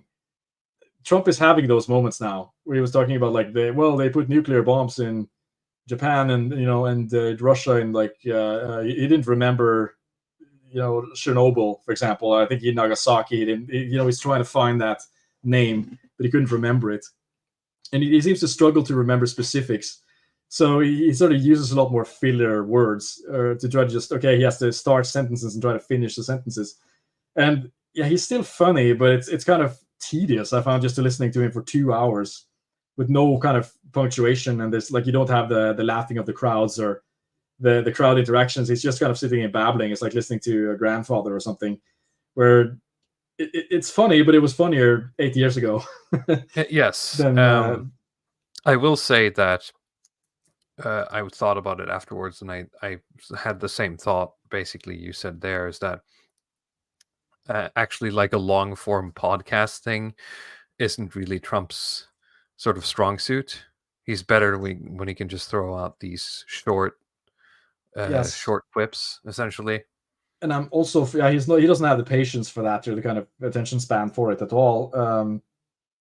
I mean, I follow Michael Tracy on Twitter, and he commented that like he wished he could get a middle ground. Like instead, like there's two two sides that you've seen of Trump, either where he's like yelling at CNN journalists who are asking him hostile questions, or he's going on, some podcast where he's just being filleted in a sense. Where like, can you get him on the podcast where he's just asked some real policy questions and can actually answer and just have a bit of a back and forth? Because I don't feel like Elon was providing a whole lot of resistance in that conversation. It was very softball almost all the way through. There was no pushback on anything. Yeah. So, I mean, you get that because Elon has announced support for Trump, right? We know that already. And it makes the whole thing a little bit lame, to be honest. It's like, okay, he's just being brought on there as a kind of friend service. He's donated, how many millions to the campaign? 45 or something? You donate this much and you get an hour with Trump. Yeah. I mean, he even asked Elon if he got paid during the during the space, right? Yeah. And I'm wondering if like he just laughed it off, but I was thinking he was serious for one point. I mean, the funnier moments is I guess when he was talking about Ukraine policy on there. He was sort of the way no way stuff. I called Putin. He said, I said no way. Ukraine. He said no way. I said way. That's I know it's silly, but that's the things I've missed. I've just missed those little Trumpisms. Yeah, but it sounds absolutely ridiculous, right? Yeah, it does. And the problem, especially on the Ukraine-Russia question, is I'm sort of still left not really sure what exactly his position is on that. Yeah, exactly. Thing. He seems to actually hold two fringe positions at the same time that he's not completely committing to. On one hand, he's sort of talking. He will allude to more pro-Russian talking points, like forcing peace talks, for example. He'll say that the numbers are underreported on the Ukrainian side. He says that like the Ukrainian casualty numbers is way higher than what they're reporting, which I don't know what sources. I mean, of course, he doesn't have sources, but he sort of just picked that up somewhere, and he's just repeating it. And that's a bit of a whistle to the pro-Russia crowd that it's something that they're talking about. That actually the Ukrainians just being slaughtered, and we need the peace talks immediately. But then in the next breath, he's talking about, nobody's going to invade anyone on my watch. And I called up Putin and threatened him to, there's been these rumors going around that he actually called Putin to threaten him with nukes, essentially, during his presidency. I don't know if there's anything to it at all, but the MAGA crowd, who in one moment will sit and talk about the peace talks, they will go and defend him when he's talking about nuking Russia, essentially. So they have no principled point on foreign policy at all. He just seems to be throwing out red meat to both fringes and hope that something's going to stick. If you're listening to him just babble on for 2 hours, then maybe you'll pick that up. But again, it's still not very. I'm not sure exactly what to even take from it. So, okay, after he's done the space, then the idea is that, okay, we're back on Twitter, right? You have the posts from Jack Posebic here saying, Trump is posting memes on his main account again, and you're blackpilling. We're so back, guys. And this was he went back to Truth Social on the 12th and just kept posting on Truth Social, and then he posted one meme that Elon had posted on his channel, and then he just went back again to Truth Social. So he obviously doesn't give a shit. There's some really weird stuff going on where people are blaming his advisors, but it doesn't make sense to me that he's getting advice to do these kind of bizarre things, like just posting on Truth Social all the time, when it seems like there's a big demand for him to just come back on Twitter. It wouldn't be a big change either. It's just if you just post on both platforms or something. But he seems insistent on just staying on his own kind of niche platform and just leaving his followers hanging with these kind of AI generated dance videos with him and Elon Musk that I got. It's cringe. I'm sorry to say, the entire kind of meme game of the Trump camp has been completely cringe in 2024. I feel like it's Hillary 2016 levels on the memes. Well, maybe that's. He might be able to turn it around if he gets access to his account again. Yeah, but, it's 80 days to the election. It's not long. He has access to the account, right? I mean, I was making a joke that he specifically gets access to it because it's not him tweeting, right? So that's so yeah. There's two more things that I wanted to cover. One of the things are the shit meme game, and the other is kind of the internal drama around the MAGA camp. So which one do you want to do first? Let's do the one. You had one with Rittenhouse. Let's do that. Yeah, we could look at so some of these. So there's been some upheavals inside of the Trump camp, right? The first one is about Joe Rogan, because you see the post here from Truth Social. So we have what is it? Kaitlon Collins saying, after Joe Rogan voiced support for RFK Jr., saying he was the only one that made sense to me, Trump responded with this. And Trump says, it'll be interesting to see how loudly Joe Rogan gets booed the next time he enters the UFC ring, MAGA 2024. So essentially, he sort of signaled out to his own base that they're going to counter signal and kind of browbeat Joe Rogan into supporting Donald Trump. And the MAGA warriors that are doing this stuff is like people like Cat Turd on Twitter, Jack Posibik, End Wokeness. No, that is Jack Posibik actually, but it's a leaps of TikTok. These people who are trying to sort of shame Joe Rogan into, sort of bully Joe Rogan into supporting Trump, right? Which is it's sort of a losing strategy, considering that Trump is a big name, but I think Joe Rogan is like, with like at least with a generation under, he is like I would be surprised if Joe tries to run for president at some point, just based on his name recognition, because he's so trusted and liked. Especially like I think among Gen Xers in the United States. That would be even. I mean, imagine Joe Rogan president compared to Trump. He's just talking to Xi Jinping about doing drugs. Yeah, he's gonna bring in the world leaders and get them to smoke. Get them to smoke DMT. That's his foreign policy. Yeah, DMT, sorry. Yeah, DMT is gonna outlaw seed oils and mandate carnivore diets for all Americans. I want that. That would be nice. But he is kind of like the bellwether for quote unquote independence. Like he is like the grandfather of the American podcast sphere as it exists today, and a lot of what's going on with so-called independence, right? And Joe Rogan has never wanted to bring Trump on to his podcast. So in some sense, he sort of thinks Trump is funny and he will defend Trump, but he's never wanted to actually bring him on his podcast and endorse him. But he has brought on RFK Jr. and endorsed RFK Jr. I mean, it's not an official endorsement, but what he says, it sort of indicates that he would vote for him. And so this presents another challenge here in terms of the independent vote. And this is something I heard actually on like Peter Seihan's YouTube channel. And because Peter Seihan is wrong a lot, I took it with a grain of salt, but I just kind of kept it in the back of my mind. And the idea is that RFK Jr. is going to steal the conspiratard vote from Trump. And I sort of thought, well, maybe not. But then I looked a bit more into it. And when I saw this stuff with Joe Rogan, it's like, I know he might be right, because RFK Jr. is like, he's like, like Trump said about Tim Walz, he's into transgender stuff. Like RFK Jr. is into conspiracy stuff. And it's not just conspiracy in like the mainstream way that people, conservative Americans, are talking about corruption. For example, they talk about, big pharma is corrupt and they only want to put money in their pocket and they don't actually want to help people, or like, big business is bad. Universities are woke, big corporations are woke, and they only care about the DIE quotas and this kind of stuff, and the universities are producing crap. That's kind of what you consider like the mainstream conspiratorial worldview, maybe with some 9/11 stuff sprinkled in there, some Epstein Island stuff. But like RFK Jr. is into serious conspiracies, like but like, is this like a real voting block? Yeah, there's a lot of conspiracy, even a large demographic electorate.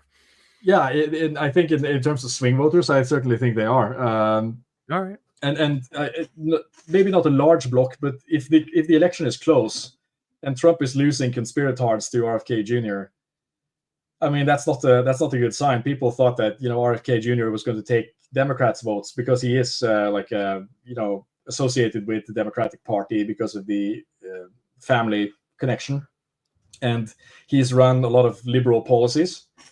But like, I mean, the conspiracy stuff is like he believes stuff like COVID being manufactured as a kind of race-based bioweapon against Goyim, essentially.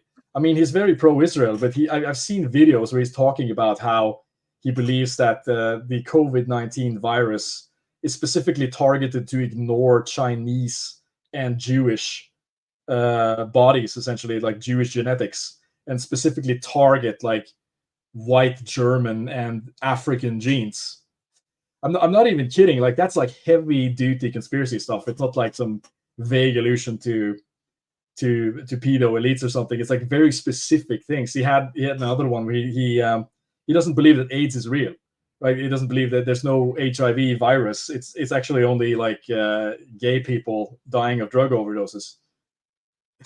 Like, and that's probably just kind of a full circle position to take, isn't it? Well, I mean, it's very weird because he has like a lot of these environmentalist policies, but he will just sprinkle in these kind of like deep conspiracy stuff with some like pro-Russia stuff in there as well. Like, so for the people who are in that kind of podcast sphere who look at conspiracies, some kind of like, I don't even know how to describe it, for like this kind of like Joe Rogan brain types, the hardcore like flat earth, whatever. I think RFK Jr. is going to be, speaking to them a lot more directly. If he can just throw out enough, if he continues to just throw out enough more, red meat, essentially on the conspiracy side, then that's a point against Trump. So that was one, and they also have the same thing with Kyle Rittenhouse, who is like been a conservative celebrity after the Kenosha stuff, where he shot 3 Antifa people in self-defense, and he basically said that he didn't believe Trump was good enough on the 2A stuff, so he was going to vote Ron Paul or like vote Libertarian or something. And I mean, he just got outright bullied into just going back to voting for Trump. It was absolutely vicious on social media to just see like this kind of boomer waffen just go after him. I mean, they couldn't do it with the Antifa stuff, but the Twitter boomer waffen could break him down and get I him back always in line. felt like I felt sorry, 3 times for Rittenhouse. The first time was obviously when he got into the situation that he got into, right? And the second one was when he was arrested and accused for it, and the third was when he basically got bought up by the mainstream conservative sort of machine after his acquittal. I feel like he should have just disappeared. Like, that would have been the best for him personally, I think. He I doesn't feel like deserve any of this. He's just a good kid, right? I think he's a good kid too. I feel like he just deserved the money. So I understand if he would do some shilling for Conink or whatever. But it can only get worse from here. But yeah, the Kenosha stuff was like really fucking cool. I wish I could just like relive seeing that stuff. I hate that he had to go through that court, but that was like Doomslayer tier stuff. Actual 2A action. Yeah, but I mean, you don't see that too often. Yeah. I think, it's sad that it's a country where something like that happened, right? When he got put in such a self-defense situation by someone like those people he ended up shooting, right? Yeah. But yeah, on the drama list as well, you had Tim Pool, because of these 2 things, saying that he was going to vote for RFK Jr. and then he said he was going to vote for Kamala or something. I don't know if he's serious or if it's just engagement farming, but there's enough people, there's a lot of influencers sort of voicing concern about the general MAGA camp because of these events. Among them, you have like Patrick Bet David. I think Candace Owens had a segment about it. Like some of these general, enlightened centrist types that are sort of, well, I'm not sure if I'm going to vote Trump if it's going to be like this, if the tent is going to be so small, if there's no room for difference of opinion, or if we're going to alienate everybody who thinks differently.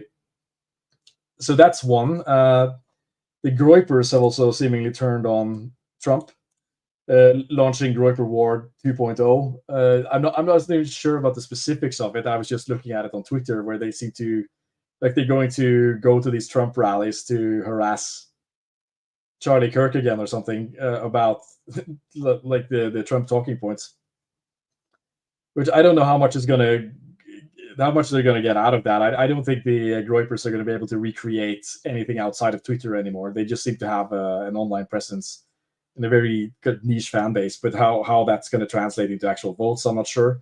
But enough people know who they are to at least notice the fact that there's sort of turmoil going on the inside. And there's nothing like this, as far as I can see, in the Kamala campaign. They seem to be very energized and focused on basically just winning. So yeah, that was some of the infighting stuff. I think we could round up by looking at the sad state of the Trump camp meme game. I just had a little bit of 2016 nostalgia. I mean, this was like the Trump meme game of 2016. God, Emperor Trump. We had the screaming, the sort of extremely kind of cinematic, performative libs, or just sitting there screaming like they're in a movie script. The left just basically playing along to this thing. You had like the music compilations, Home Alone memes, Batman memes, even synthwave was a thing.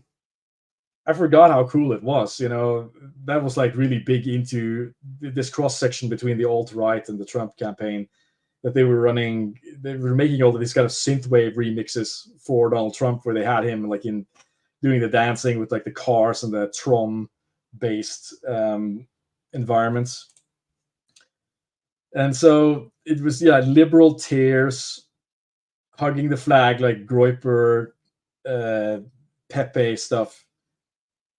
Like he even mentioned Pepe. He threw a lot of red meat out to the kind of alt-right internet crowd in 2016, which is something that he's just dropped. Now he's just kind of, it's just all about like black Trump rappers and this kind of other nonsense. So we could take a little bit look at some anti-Kamala camp memes that I found on some of these bigger Twitter accounts to just round off some the slop for the road. Is that what you're saying? Shit sandwich here as to like the edges that I think Trump has lost in 2024. So this is a recent one from End Wokeness, which is sort of the quote here: equity is the goal of ensuring everyone ends up in the same place. Kamala Harris quote. So it's just an AI generated image where she's standing with was it an AR-15 or something? This is what they're rolling out. You gotta dig the hole, right? Yeah, dig the fucking hole. I guess that's what it's referring to. But yeah, is anybody looking at this and thinking like I'm voting for Trump? Yeah, I'm voting for Trump now. Like, Kamala is really not appealing. This image, know. This is just terrible. I think it just makes her look cool, honestly, because Trump was always running on this kind of masculinity stuff, right? He could sort of sell he's the masculine and patriotic, high energy testosterone guy, right? And the libs are sort of the soy boys and the effeminate people. And if you're putting out memes like this, where it's sort of Kamala Harris dominating over these men with a machine gun, which it's sort of American coded, masculine coded. Like this is an American machine gun as well. I don't know why she should have. If you wanted to drive home the communist point, you should have used the AK-47. That's true. But I don't know how much End Wokeness knows about guns. I don't know that much either. I just know that this is an you're American. Asking the AI to generate something. I'm actually quite surprised it got this. All of this as correct and detailed as it is, right? Yeah. Well, you could get them to redo the thing usually, but again, they're rolling out stuff like this. And it seems like, okay, I'm cherry picking or something, but these are like the biggest accounts that are sort of, Elon's inner circle of the people that he's retweeting and that he's pushing forward in the algorithm. So let's see here. We have Einmars Chong running no holes left unfilled, tampon Tim Walz to the rescue. So that's, after Tim Walz was elected as vice president, they brought up some policy that he run with offering, I think, tampons to I don't know what school level this was, like junior high school or something, that they had to have this for like gender neutral bathrooms. So they were sort of boys that would have been exposed to tampons, and because that's embarrassing, then they went with the tampon Tim. So they've photoshopped his head onto tampons, and Okay, yeah, sure. Yeah, it's not. I mean, Chung has to be like the #1 worst Twitter account right now, right? He's doing his best, at least. Let's see. Here we have Tim Pool running out his memes. Tim Walls has a wide mouth. Wide mouth Walls. See, That'll stick. Trump is the one who has to come up with the nicknames, right? Only he can do it, or could, Yeah, but apparently. he can't do it anymore. That's the problem. Is that he's like a stand-up comedian who's just doing his old material. Like he's in 2016 he was just coming up with this kind of like crooked Hillary, lying Ted, little Marco and something. But now he's just using the same names. He's talking about lying Kamala Harris, crooked Kamala Harris. He can't even come up with new. Say Kamala or something like that. It Yeah, works better, right? See, it's very easy, Trump. He doesn't seem to be able to come up with any good nicknames that stick that he can use, and it shouldn't be that hard either. But he seems to just he can't come up with new ideas, so he's leaving it to these, the MAGA Twitter space, and they're not exactly delivering. So here we have our the chief strategist Joey Maniano here. Is this how monkeypox spreads?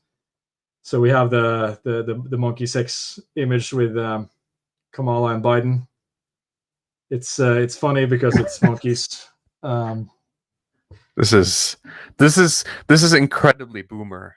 Like, this is just very uncool, right? Yeah, that's the problem. This is like negative risk. Yeah, it's just in the minus. This is forwards from like your old aunt, right, on emails 10 years ago.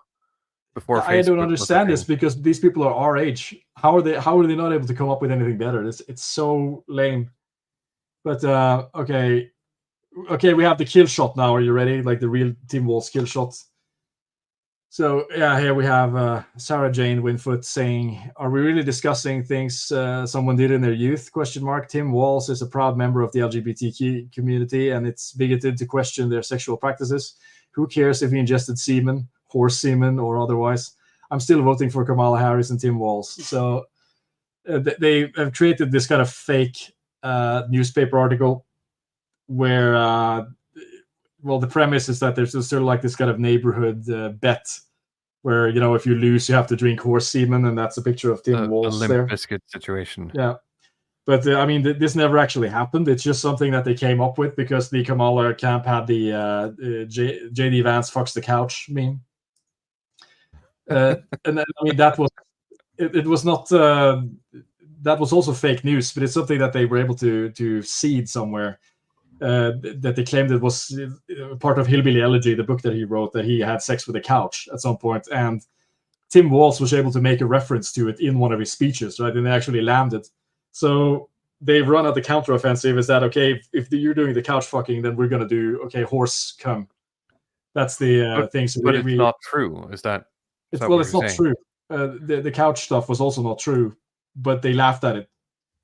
So they're trying to hit back now, right? This is the Trump camp counteroffensive. Is the horse semen counteroffensive. So we have Donald Trump Jr. is coming in here. I can't wait to be a stallion like my dad. Bro, we're in Tim Walz's stomach. And like, it's pretty disgusting, but this is the best one. Like, it only goes downhill from here. Jesus Christ. We have the campaign poster, Horse Come 2024. And well, I see, the thing is, if you're MAGA, I wouldn't be playing like the I'm the Puritan game. Because just reading the words, this could just as easily count for like the top MAGA supporters, right? Isn't it all just porn stars and? Well, yeah. The problem is that like this is where we get back to the weird stuff. So they've already set up this kind of narrative that MAGA is weird, like they're just like these creepy weirdos, and to instead of trying to come up with another strategy to counteract that, they're just going into drinking horse semen as their counter strategy. So it's just like a double own goal here. Here we have another one. I don't know who posted it. I just picked it up on Twitter. Yeah. And they've also done like the blacked. I don't know. It's just not funny. No, it isn't. Like I'm That's not. the I'm not problem. getting Like, if it excited was by this funny, stuff. yeah, I don't know how they managed to be so incredibly unfunny. That this is like Hillary, like I I said, mean, Hillary being Clinton funny, 2016 level. is an art. I'm not saying that I could do any better with the material, but I mean, get better material. Then I guess you're a professional, funny man on Twitter, a political funny man. You would think Yeah. that they could pull out something else, but they just do slop, right? That's the only thing that they know how to do. They just repost and create engagement farming constantly. They are not on the edge of the meme game like Nick Fuentes was. I mean, you could say what you like about him, but he was on the Trump train in 2016 and 2022. And like those guys can actually make funny memes. But these kind of like older millennials, they just can't do it. It's just absolute boring, cringy stuff.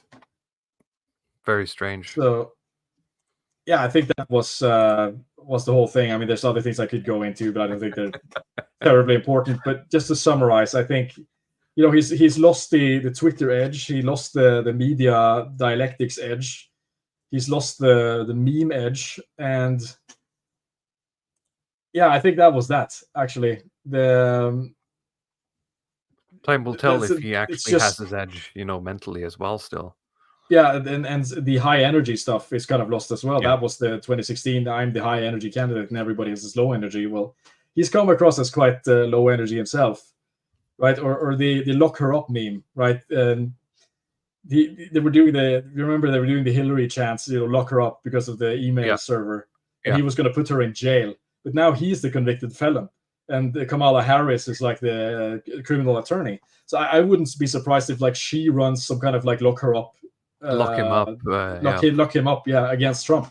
And like somebody has to have thought of that inside of the Democrats camp, that they're going to pull that out at some point, but lock him up, just like having people stand and chant lock him up before Trump, and that would actually work. So yeah, every edge that I think Trump has sort of been grinded down. What he has now are loyalists in a sense, and you have to just rely on loyalists and 2016 nostalgia and people voting against the Democrats, which I don't see them doing, honestly. So that's just kind of what I'm just looking at these things now, and just the state of play, and that it might change. There's still time, but with the state of play, if it continues in this direction currently, and they can't get Trump to behave or listen to advice, it's just going to go in the toilet. And I predict that the people who say that Trump is guaranteed to win are just going to go into this more hidden hand conspiracy mode and just say that everything was faked and they rigged the election and they did this and they did that and they were still correct or something. That's that's what I believe currently. Sure. I see where you're getting at. I'm not sure if this thing is decided yet, but it's certainly not going to be the same as it was in 2016 or 2020. Obviously, it's a different playing field. I mean, I'd be more. I mean, we're getting into things that we're not allowed to talk about, but I would put more money on Trump in 2020 than I would today. Yeah, I mean, 2020 was difficult for him. He seemed to have momentum, but the problem is that, my analysis of the 2020 election was very colored by the fact that I was only consuming conservative media at the time. And it's something that I would probably be interesting to maybe do a revisit on like some of the 2020 narratives, essentially how much of it was accurate and how much of it was actually bullshit, because it's if you're only watching conservative media, you're completely sold in on the fraud stuff, right? And there are levels to the fraud as well, right? It wasn't just like people talk about the mail-in ballots and that they were trying to set up mail-in ballots to generate favorable incomes because it's easier with Democrat voters. There are more registered Democrats and they don't show up at the polling places, so it's better for them with mail-in ballots, and that they kind of exploited COVID to do this. Or if you want to go even further, that they were like rigging the voting machines. Like there's so many claims that were made during that time. It was just insane, the amount of like weird claims about voter fraud with the Sure. what was her name, the lawyer that Trump had in the, not the Cheney. Yeah. Let's see if I can hang Google on. it. Yeah. Her name was it Jenna Ellis? Sidney Powell. Sidney Powell, yeah. Yeah. And Giuliani, of course. He brought in, and I remember some of her claims that she was claiming that the reason that the machines failed is because people were voting so hard for Trump that the machine kind of reset or something. It's like these absolute kind of Mickey Mouse explanations. Like, this is like if I'm a woman and a man leaves me and I try to confront him, why did you leave me? And he says like, I love you so much that I had to leave. I just love you too much. It's like that level of gaslighting, essentially.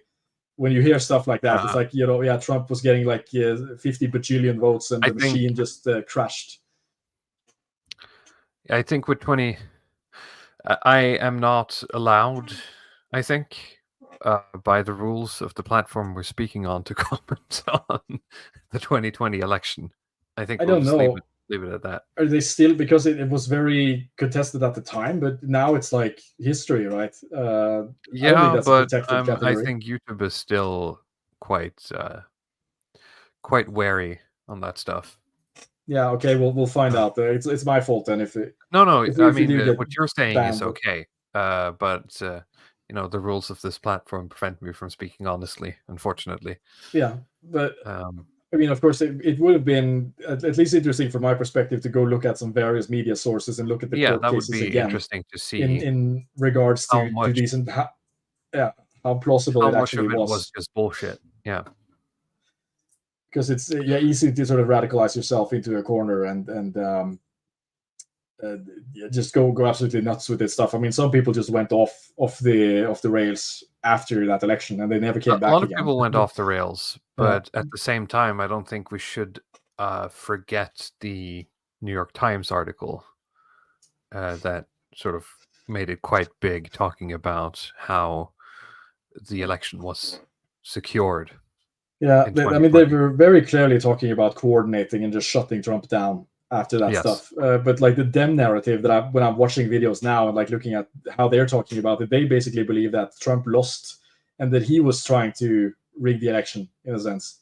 Sure. That's like the other side of that stuff. And like the reason that they had to kind of shut him down is because he was just trying to overturn the whole thing by himself.